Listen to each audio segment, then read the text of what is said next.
Hello golfers, Eric Brzezinski here with day 8 of our 30-day practice plan. Today we're going to talk about a putting drill. First some education, and first in that some terms. Tempo is used in putting, and a lot of people get this one wrong. They think that tempo is the total time of the putting stroke. Most good putters have a very consistent time of the putting stroke, but their tempo is different because tempo is actually the speed at which the putter head is moving. So on a short putt, you might have a slower tempo than on a longer putt, even if the same amount of time passes from the start of the backswing to impact. So the tempo is not the time of the stroke, but the speed of the putter head.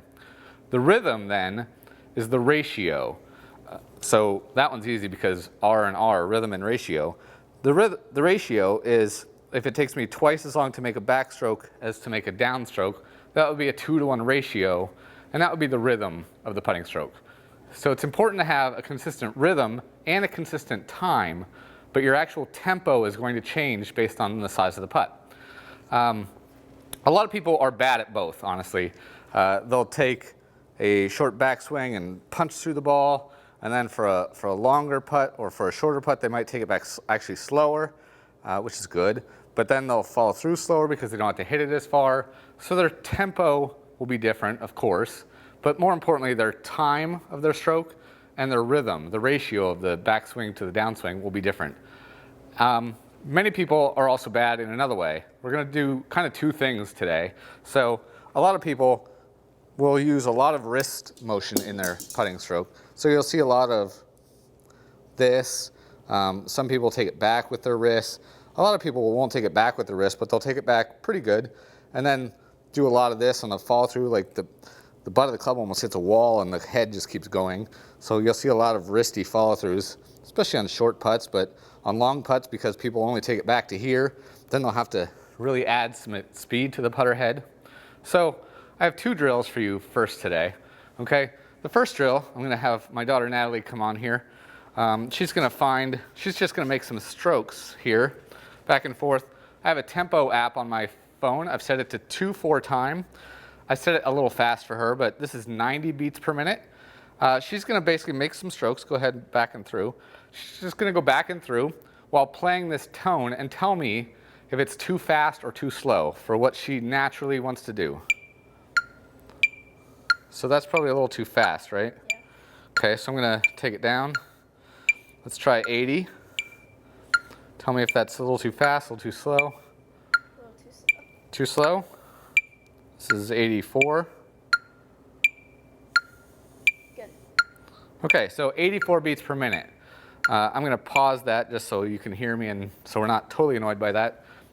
Do that drill for about 2 minutes. Just find the right tempo for your stroke, and then just practice either two checkpoints. Either at the end of your backstroke and the end of your follow-through stroke, you can feel the beat then, or when your putter passes the middle, beep, beep, beep, beep, right there when it passes the middle. Either of those two are fine. It should end up being the same tempo. You can alternate if you get bored, but try to keep it somewhere, find your tempo that works for you. Most people will be between 66 and 86 or so. Brandt Snedeker's 110 or so. But the second drill we're going to do involves, I don't need my putter. So we're going to take Natalie's putter. We're going to take a hair tie or a rubber band or something like that. We're going to kind of go around 3 times here. She's going to work that down the putter grip while I get these sticks.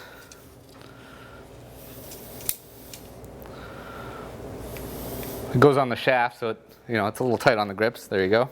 Perfect. Okay. What we're going to do is take 2 alignment sticks, put them under this, okay, and then spread them out, okay? Natalie's going to then put these under her arms and grip the putter under the sticks. So you can see the sticks are going across her forearms there, okay? Now, for a couple minutes, what you'll notice here, she can't really use her wrist. Go ahead and grip it.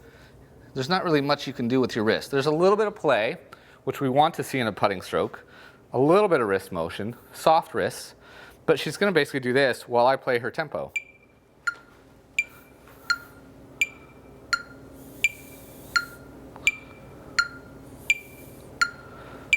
So you can see she's passing where impact would be, which is right about where my foot is, right about every time the tone sounds. If you have a partner, they can stop it temporarily. Keep going. She's probably listening to that tone in her head right now while she does this. And